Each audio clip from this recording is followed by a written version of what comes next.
welcome back to my YouTube channel. For today's video, aku bakal share ke kalian kayak paranormal experience aku yang pernah aku alamin pas kemarin aku ke Korea. So, ya langsung aja kita mulai.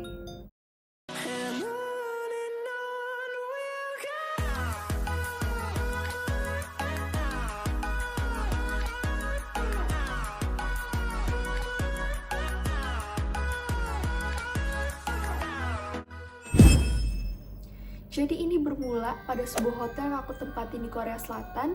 By the way, waktu itu adalah hari kedua aku di Korea. Dan untuk tempatnya bisa dibilang deket sama Gunung Sorak ya.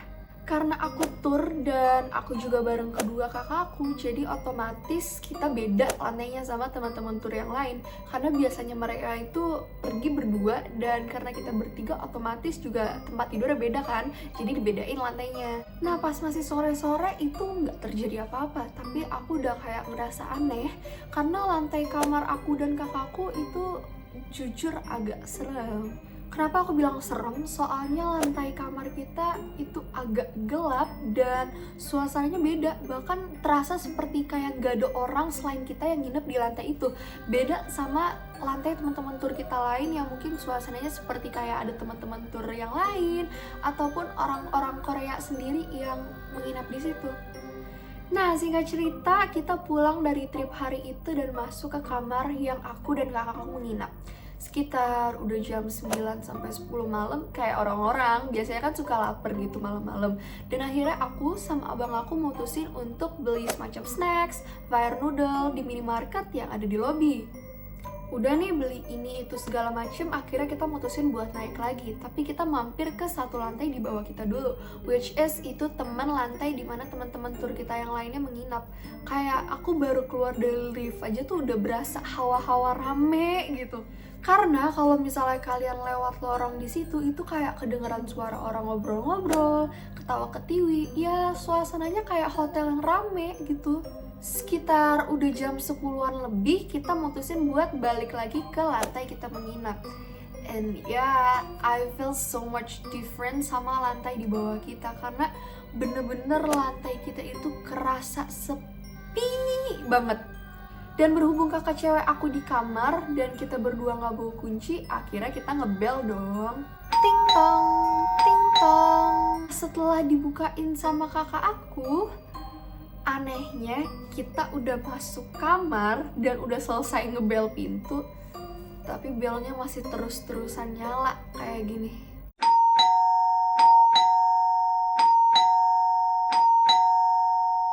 Dan pada saat itu tuh I was like, it is very annoying karena itu udah malam banget. Dan jujur buat minta bantuan orang Korea di sana tuh juga agak susah karena nggak semuanya itu ngerti bahasa Inggris kan. Tapi kita mutusin buat call resepsionisnya kayak mau kasih tahu gitu kalau misalnya bel kita tuh nyala terus biar mereka bring their engineer terus ngecek dan mastiin kalau bel kita tuh sebenarnya kenapa. Dan pas engineer sama staff mereka masuk, mereka mulai ngecek tentang belnya. Terus abis itu dibukalah kayak atap yang isinya tuh kayak banyak kabel dengan berbagai warna.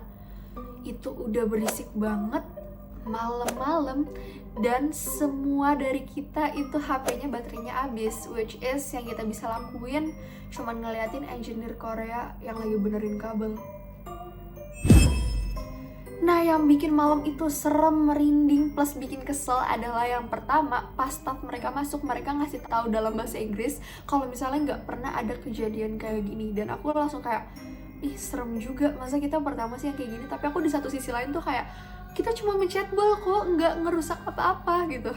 Dan yang kedua adalah engineer-nya pas lagi buka di atap itu, dia salah motong kabel. Alhasil satu kamar kita mati lampu sama listrik ya, jadi kita nggak bisa ngecas dan nggak ada penerangan, tapi air semua tetap jalan gitu. Dan yang paling bikin ngeselin banget, gregetan banget, itu adalah staffnya pas ngomong kayak gini abis mati lampu ya. Anggap aja pakai bahasa Indonesia gitu.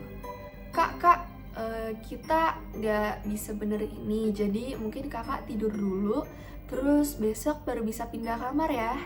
Terus mungkin di situ dia nggak mikir kali ya kita harus mandi, ngecas HP, ngabarin keluarga di Indonesia. Dan kalau misalnya lampu sama listriknya mati kayak gini kan gimana gitu caranya. Cuma ya udahlah ya, kita di situ mutusin buat ngalah dan akhirnya tidur. Nah, keesokan pagi harinya kita packing buat pindah ke kamar yang baru. Aku udah seneng tuh. Pas aku tanya kamarnya di mana, ternyata kamarnya cuma di sebelah kamar kita yang sebelumnya. And which is aku mikir kayak, kalau nanti ada kejadian baru lagi gimana? Karena sama kan lantainya. Tapi apa boleh buat, akhirnya kita pindah ke kamar sebelah kita yang sebelumnya. Oke, kita nggak mikirin tentang hal-hal sebelumnya. Dan pagi itu kita pikirnya tuh udah kayak next trip mau kemana nih, seru nggak ya? Terus kita ketemu sama teman-teman tour lainnya while we breakfast together. And guess what again? Mereka juga cerita kalau mereka ngalamin kejadian-kejadian horor di lantai mereka. Mulai dari keran nyala sendiri, sampai bahkan lampu sensor kamar mereka yang mati nyala, padahal nggak ada yang lewat atau masuk ke kamar mereka. Aku di situ agak merinding gitu, tapi jujur agak don't care lah ya, soalnya aku dalam hati kayak udah lupain kejadian itu, kita mau ngawali hari ini dengan gembira. Jadi aku mutusin buat ngelupain itu semua. Oke, singkat cerita kita udah jalan-jalan dan malamnya kita balik lagi ke hotel itu dengan kamar baru kita yang sekarang. Nah, di malam itu yang bikin serem adalah kamar sebelumnya yang kita tempatin itu dibuka lebar-lebar pintunya dan gak dikunci, dengan keadaan lampu yang mati sama listriknya juga masih mati. Jadi otomatis kalau misalnya kita mau ke kamar yang baru itu harus ngelewatin kamar yang sebelumnya.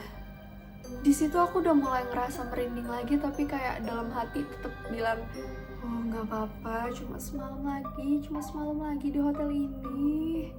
Nah, tapi malamnya aku baru nyadar kalau misalnya sikat gigi sama odol aku itu ketinggalan di kamar yang sebelumnya. Dan aku sempat kayak mikir, untung belum ditutup, jadi masih bisa ngambil. Aku jujur takut banget pas masuk ke kamar yang sebelumnya itu. Tapi tiba-tiba kakak aku nih yang lagi nyenterin aku biar terang itu ngomong kayak gini, Dek, ini perasaan kakak doang? Atau lihat deh, itu kimono yang di samping pintu bukannya kemarin arahnya itu ke depan, kok sekarang jadi ke belakang? Terus pas dibilang kayak gitu tuh aku langsung kayak mikir, mungkin kali ya digantung bisa muter gitu kan, kayak gini gitu.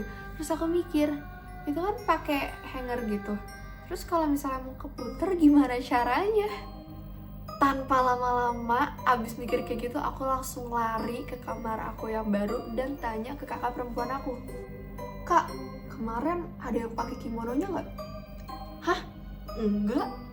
Aku di situ bener-bener merinding, tapi kayak aku mutusin buat tenangin diri aku dengan cara ngeliat pemandangan yang ada di balkon kamar kita. Seketika aku langsung nyesel karena pemandangan dari balkon kamar kita itu bener-bener gelap yang dipenuhi pohon-pohon dan hanya ada penerangan dari gedung sebelah yang kayak ruangannya itu lampunya nyala terus jendelanya dibuka kayak gitu. Jujur view-nya bener-bener beda 180 derajat sama hotel hari pertama yang kita tinggal.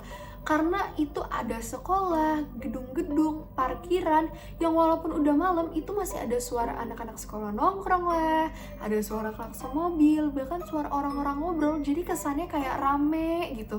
Jadi kayak kalian ngerasain gak sih kalau misalnya kalian nginep di sebuah hotel dan kalian tuh masuk tuh hawanya udah gak enak, kalian mau ngelakuin sesuatu jadi resah. Dan ya karena hal itu aku makin gak bisa tidur dan bener-bener maksain tidur itu sekitar jam 1-an ke atas karena aku tetap kayak mikir besok harus ada energi buat jalan-jalan selanjutnya kan, jadi tetap harus tidur. Dan keesokan paginya kita packing secepat mungkin, secepat flash kalau bisa, dan check out. Akhirnya kita check out dari hotel itu. Yang menurutku cukup menyeramkan pas aku lagi holiday di Korea. Gimana menurut kalian? Atau misalnya kalian ada cerita juga pas kalian lagi di luar negeri, bisa ditulis di komen bawah. So yeah, that's all for today. I hope you guys enjoy. Don't forget to like kalau kalian suka dengan video ini. Komen juga bagaimana request untuk video selanjutnya. Dan yang paling penting jangan lupa untuk subscribe channel aku, karena subscribe itu gratis dan tidak dipungut biaya sedikit pun. Jangan lupa juga untuk follow Instagram aku di @ivana.putri.arzalia. So I hope you guys enjoy and see you soon on my next video. Cheers! Dadah!